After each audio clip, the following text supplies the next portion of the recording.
Hey everybody, it's Matt with Patriot Golf USA, your East Texas golf guy, and I'm here on kind of a final step that I started earlier this morning. Pulled the heads off of some graphite shafts, cut and prepped the graphite shafts, and now I'm going to be doing the build to put everything back together.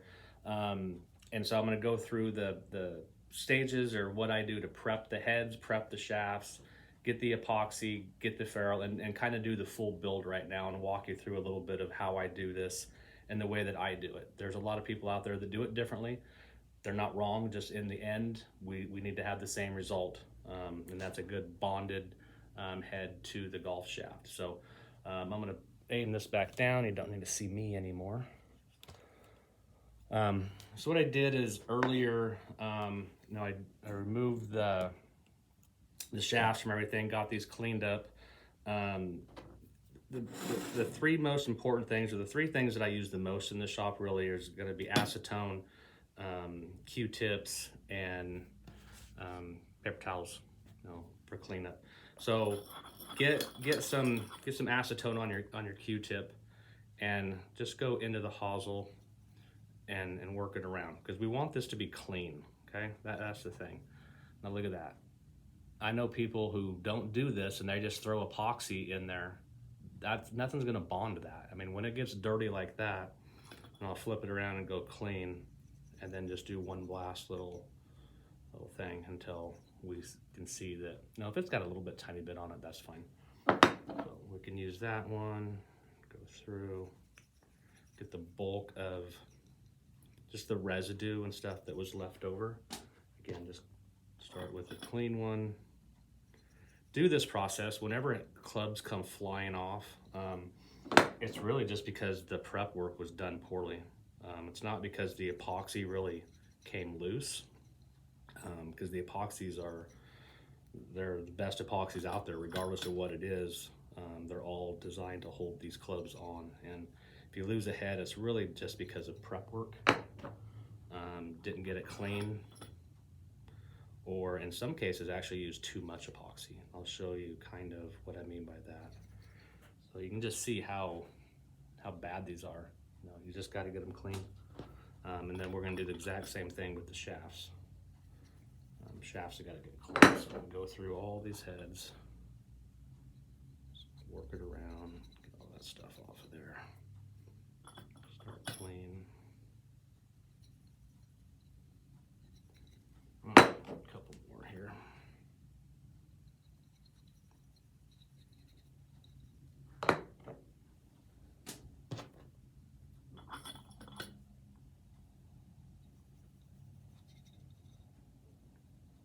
Seen on other videos where they get in and they edit this and they fast forward this. I'm gonna have to learn how to do that so you guys don't have to see stuff like this all the time. But anyway, you get the point. So you can see that's where we need to be. Now, the insides of these things are clean.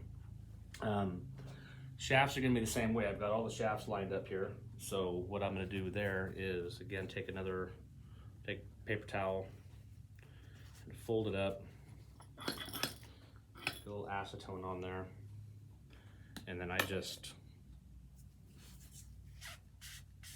twist and turn, and you can see how much residue was left on that shaft. Again, you've got that much residue on the shaft, and you have that much on the inside of the hosel. In the end, these things really aren't going to bond together as well. So just keep twisting each shaft, and you can flip the paper towel over, get it from the other side, and you can just see how dirty all this is. So what we'll do is we'll just open this up, we'll do one more little squirt, get these last two, and the acetone dries immediately. I mean, it evaporates within a couple of seconds. So everything is ready to go. You don't have to let anything dry or set up. So, all right. There we have it. So the heads are clean, the shafts are clean, everything is lined up. I got my ferrules already pulled, I got my 7 clubs. I don't have to do any dry build right now because fortunately with the KE4s, they do offer a weight in here where I can adjust. I've got a drawer full of weights where I can pull out weights and adjust swing weights. I know that these are built out to a standard length. The grip is only 55 grams, so we're not dealing with anything really outrageous there. So I don't have to pre-build these and swing weight these ahead of time to know what it's going to be. I can make my adjustments after I'm done by simply changing these weights out. So get our epoxy. I use the Golfworks High Impact. It's a 24-hour set. I think this is their strongest epoxy. There's other companies out there. This is just the one I've always used. And I just go onto an old magazine cover. I know that there's other things that you can use as far as parchment paper type stuff, but I just use the magazine. I've never had any issues with it. Yourself a spatula for a couple of dollars, and make sure that the epoxy is good and mixed. So I usually spend about 30-45 seconds making sure that this thing is mixed really well.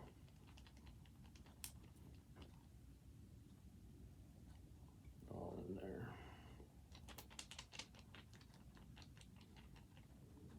You kind of want to knead this thing kind of like you do with bread if you're baking something. Get it really good. And with this epoxy, you can actually start to kind of see it turn a little bit of a lighter color.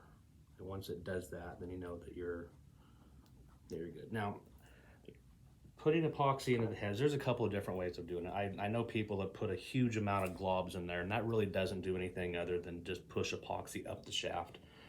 Main thing is just making sure we have epoxy inside that. So what I do is I just put a little bit on the top, and then I literally just up and down on the edges, just so I can get some of it in there and know that I've got some epoxy on the edges. And from there, take my shaft, roll just a tiny amount, no globs or anything, and then work it in and spin it.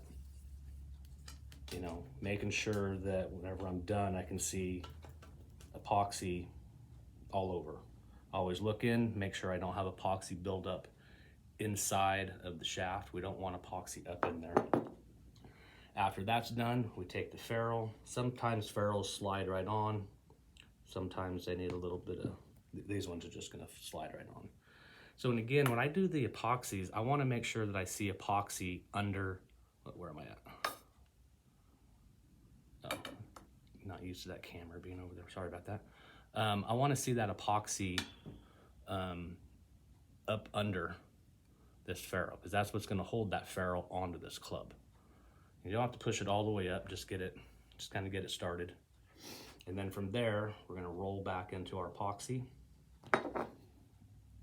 and then just kind of work it in.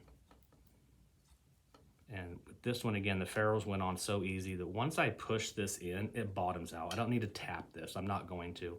A lot of times whenever you tamp these in, what it does is it'll push that ferrule up just a little bit higher.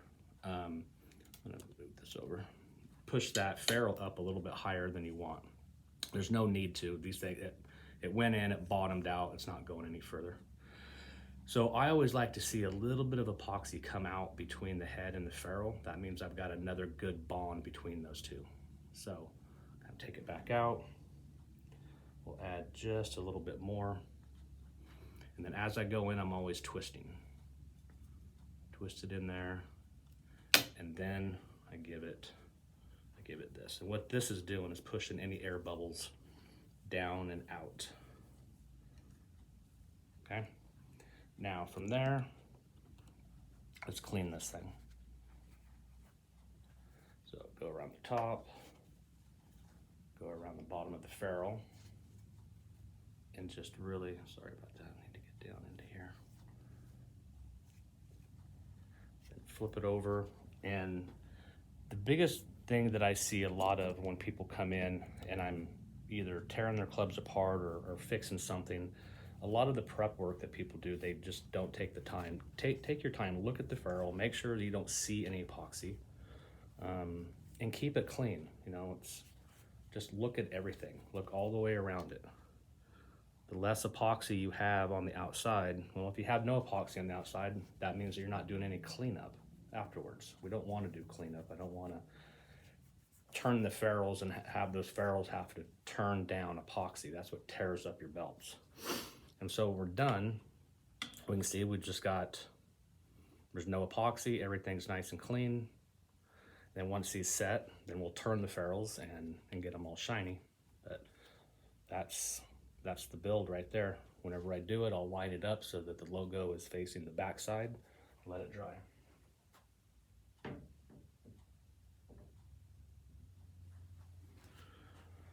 Okay, so that was that one. I'm gonna start doing these a little bit quicker and in real time, so you don't have to listen to me the whole time. You can just see what I'm doing.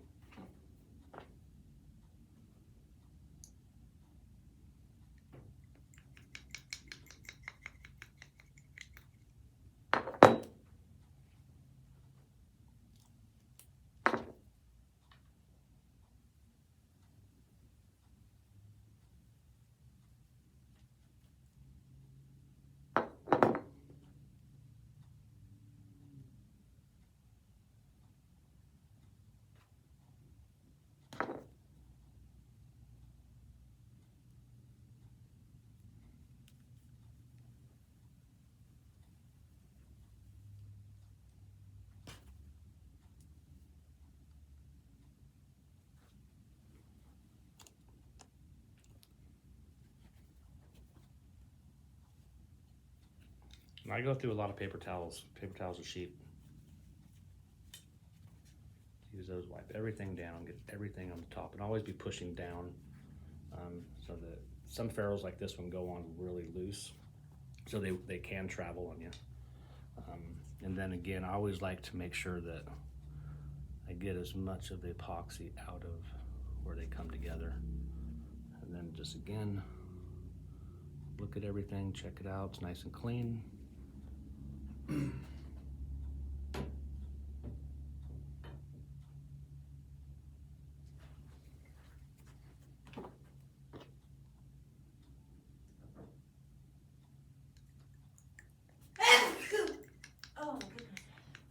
worry about that, that's just the wife coughing in the background.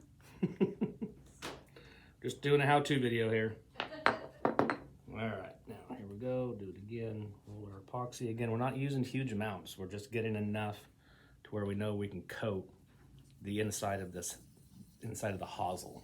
That's all we're wanting to do. And whenever you come out with that, as long as we can see that we've got that shaft completely covered in epoxy,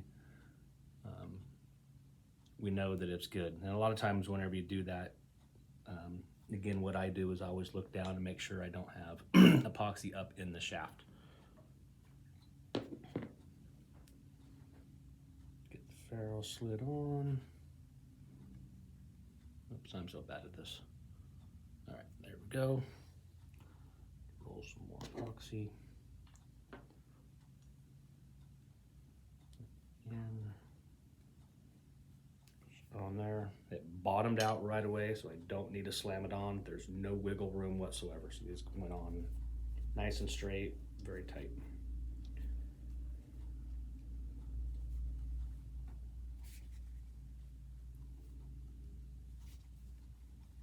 And it's going to take some time for people to really understand or get an idea of the amount of epoxy to use. Sometimes you will get huge globs of epoxy on there, which is fine. It just, in the end though, you start wasting it because you're using a lot more epoxy than you need. But just really make sure that you're wiping it all off with the hosel or ferrule, everything. Okay, looks good.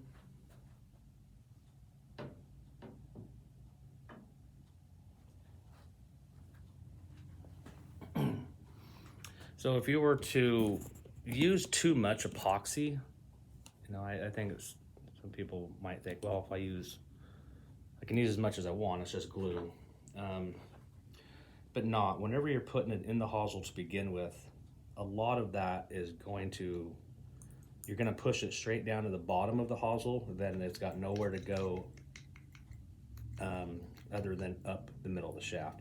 You just don't want a lot of epoxy up in the middle of the shaft. One, if you're doing a repair, you've got to drill that out. And two, it's brittle in there. Shafts are not designed to be filled full of epoxy. If they were, they'd be solid. They're not. They're hollow in there to allow the air and the bubbles and everything to escape out so that you can get a good bond. So if you fill this thing completely full of epoxy, you're defeating the purpose. Okay, so if you do get a little bit on the inside, just blow it out. I'll show you. I'll just do that real quick and show you. But want to make sure that you've got some, you know, if you had a glob up in there, here's what I do. I just simply go back, blow out what's ever in there, and then you don't have epoxy inside the shaft. There, do that. Constantly twisting and rotating. We want epoxy up above this ferrule so we don't have ferrule creep. Roll in another dab. And then just keep rolling it in. And then push it in. It bottomed out right away. Don't slam it down. Now clean up.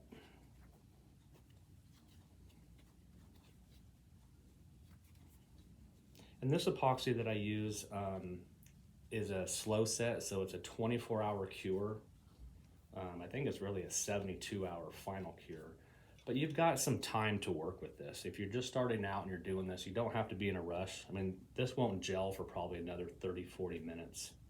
So you've got some time to make sure you do it right before this epoxy starts to become unworkable.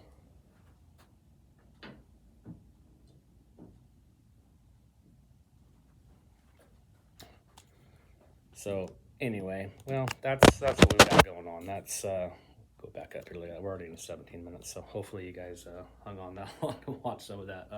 But do me a favor, subscribe down below. Put something in the comments if you want me to show you how to do other things. I've got a lot of repairs and things coming up this afternoon. Swapping out ferrules, upgrading some ferrules for a gentleman, building some fairway woods for a gentleman. Just a lot of little stuff. But if there's something particularly you guys are looking for, just let me know. I'm pretty much guarantee at some point I'm going to be doing that here in the store. I do all sorts of builds and repairs and custom stuff. So again, please subscribe to this page and get all the updates. And every time I post something, you'll get notified. And if you're new to this, there's a lot to learn. There's a whole lot to learn. And no, nobody knows everything. So if you can, even if you've been doing this for several years or decades, you know, I really think that you can learn something just by watching somebody else do the same trade that you've been doing. So, all right, everybody, I'm going to get back at it. You have a blessed day. Bye.